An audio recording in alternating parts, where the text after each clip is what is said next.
YSV ದತ್ತ ಅವರಿದ್ದಾರೆ, ಮಾತಾಡೋಣ. ದತ್ತ sir ನಮಸ್ತೆ. ಇವತ್ತು ಚೆನ್ನಮ್ಮ ಅವ್ರನ್ನ ಕಳ್ಕೊಂಡಿದ್ದೀವಿ. ಈ ಸಂದರ್ಭದಲ್ಲಿ ಅವ್ರನ್ನ ಹೇಗೆ ನೆನಪು ಮಾಡ್ಕೊಳ್ತೀರಿ, ಏನು ಹೇಳ್ತೀರಿ ದತ್ತ ಅವರೇ?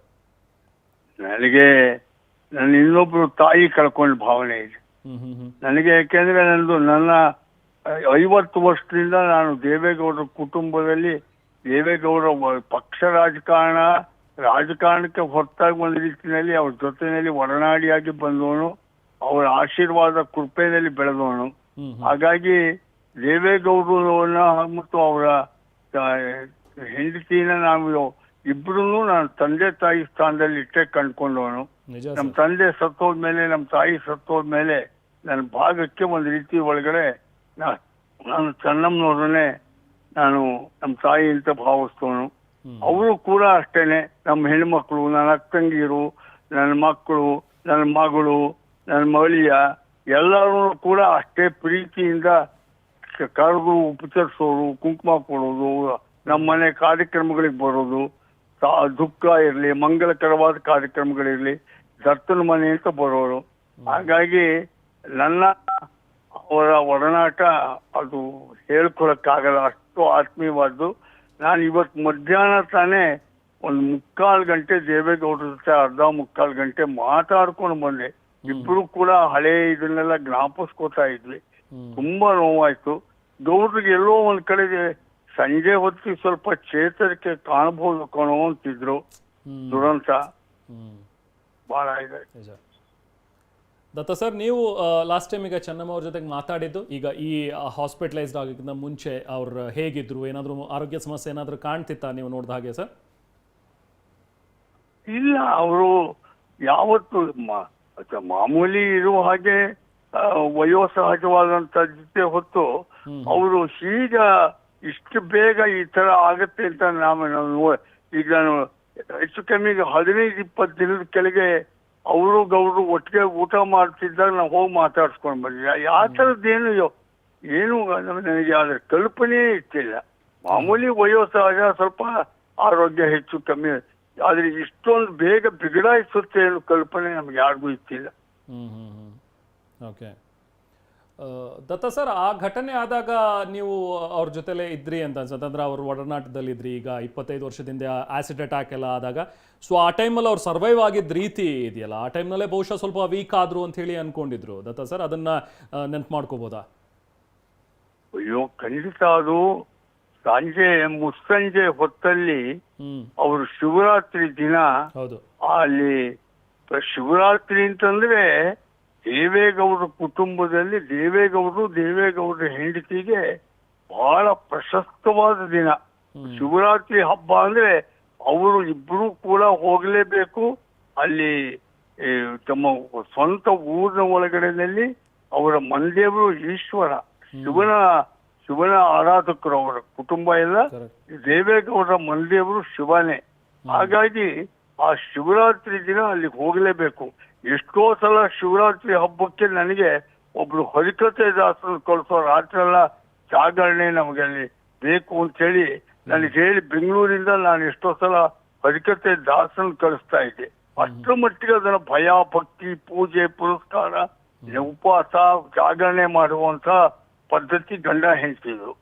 ಅವತ್ತು ಅಕಸ್ಮಾತ್ ಆಗಿ ಗೌಡ್ರು ಬೆಂಗಳೂರು ಒಳಗಡೆನಲ್ಲಿ ಮಹತ್ವ ರಾಜಕಾರಣ ಅಂತ ಹೇಳಿ ಹೋಗಕ್ಕಾಗ್ದೇಲೆ ಹೆಂಡತಿನ ಕಳಿಸಿ ಅವ್ರ ಸೊಸೆ ಭವಾನಿ ಅವರು ಒಟ್ಟಿಗೆ ಹೋಗಿ, ಅವತ್ತು ಆ ದುರಂತ ಸಂಜೆ ಹೊತ್ತಲ್ಲಿ ನಡೆದ ಮೇಲೆ ದೇವಸ್ಥಾನದ ಹತ್ರ ಆಸಿಡ್ ಪ್ರಕರಣ ನಡೆದಾಗ ಅಲ್ಲಿಂದ ಮತ್ತೆ ಕರ್ಕೊಂಡು ಬಂದು ಮಲ್ಯ ಆಸ್ಪತ್ರೆಗೆ ಸೇರಿಸಿದಾಗ ರಾತ್ರಿ ಎಲ್ಲ ದೇವೇಗೌಡರ ಜೊತೆಗೆ ನಾವೆಲ್ಲ ಇದ್ವಿ. ಅವರ ಸಂಕಟ, ನೋವು ಅಂತ.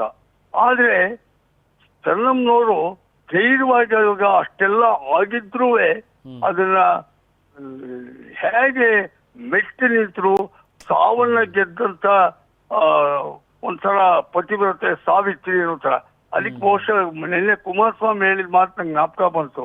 ಅವರು ನಂಬಿತ್ತು ದೇವರನ್ನ, ಪೂಜೆ ಪುನಸ್ಕಾರ, ಅದ್ರೊಳಗಡೆ ಅವರ ದೈವ ಭಕ್ತಿ ಬಿಡಿ. ಅದನ್ನ ನಾವು ನಾಸ್ತಿಕರಾದವರು ಏನಪ್ಪ ಇದು ಈ ತರ ಇವ್ರ ಕುಟುಂಬ ಅನ್ಬೋದು. ಆದ್ರೆ ದೇವೇಗೌಡರ ಹೆಂಡತಿಗೆ ಆ ದೈವ ಭಕ್ತಿ ಅನ್ನೋದು ಅದು ಒಂದು ಇದಾಗಿ ಜನ್ಮಜಾತವಾಗಿ ಬಂದಂತಹದ್ದು. ಹಾಗಾಗಿ ಅವ್ರು ನಂಬಿಕೆ ಇಟ್ಟಿದ್ದೇ ದೇವರಲ್ಲಿ, ದೇವರನ್ನೇ ನಂಬಿದ್ದು, ಅದ್ರ ಮೇಲೆ ಅವ್ರು ಬಹುಶಃ ಗೆದ್ರು.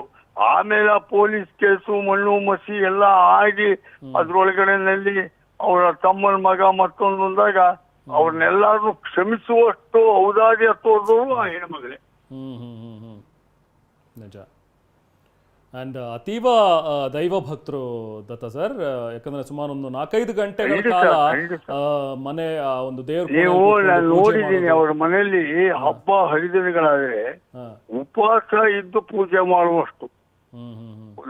ಅದನ್ನ ಇಲ್ಲಿ ಕೆಲವರೆಲ್ಲ ನಮ್ಮಂತವ್ರು ಕರ್ಮಠ ಭಕ್ತಿ ಅಂತ ಅನ್ಬೋದು, ಆದ್ರೆ ಅದು ಕರ್ಮಠ ಭಕ್ತಿ ಅಲ್ಲ, ಅಪ್ಪಟ ಭಕ್ತಿ. ಅಷ್ಟು ಕರುನಿಷ್ಠೆ ದೇವರಲ್ಲಿ. ಓಕೆ. ಓಕೆ.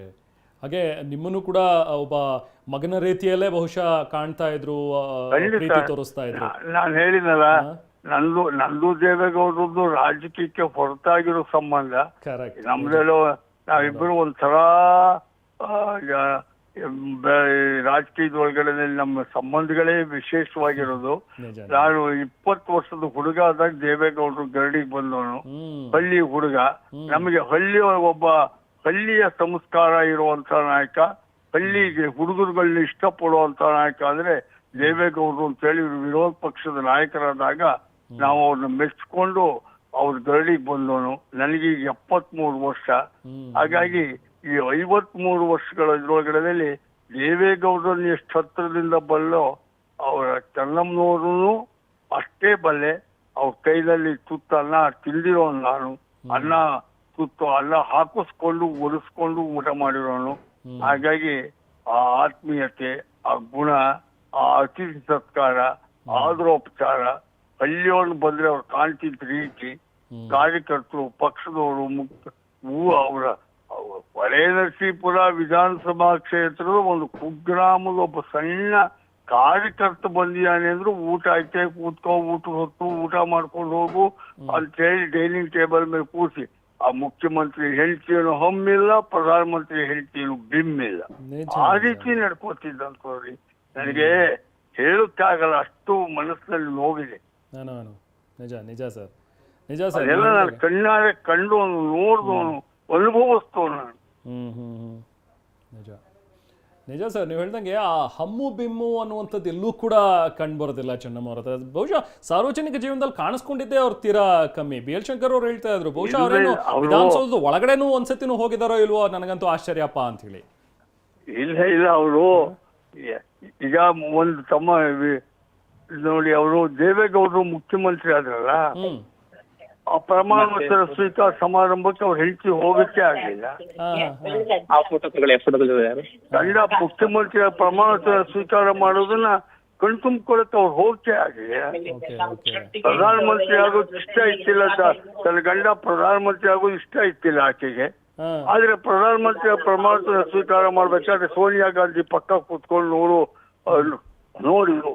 ನಮಗೇನು ಖುಷಿ ಇದ್ರೆ ನಮ್ಮೊಬ್ರು ಹಳ್ಳಿ ಹೆಣ್ಮಗಳು ತನ್ನ ಗಂಡ ಪ್ರಧಾನಮಂತ್ರಿ ಆಗ್ತಿರೋದನ್ನ ಸೋನಿಯಾ ಗಾಂಧಿ ಪಕ್ಕ ಕೂತ್ಕೊಂಡು ನೋಡ್ತಿದ್ದಾರೆ, ಇದ್ರೆ ಖುಷಿ ಪಟ್ಟವ್ರು ನಾವು. ಕರೆಕ್ಟ್ ಕರೆಕ್ಟ್, ನಿಜ ನಿಜ.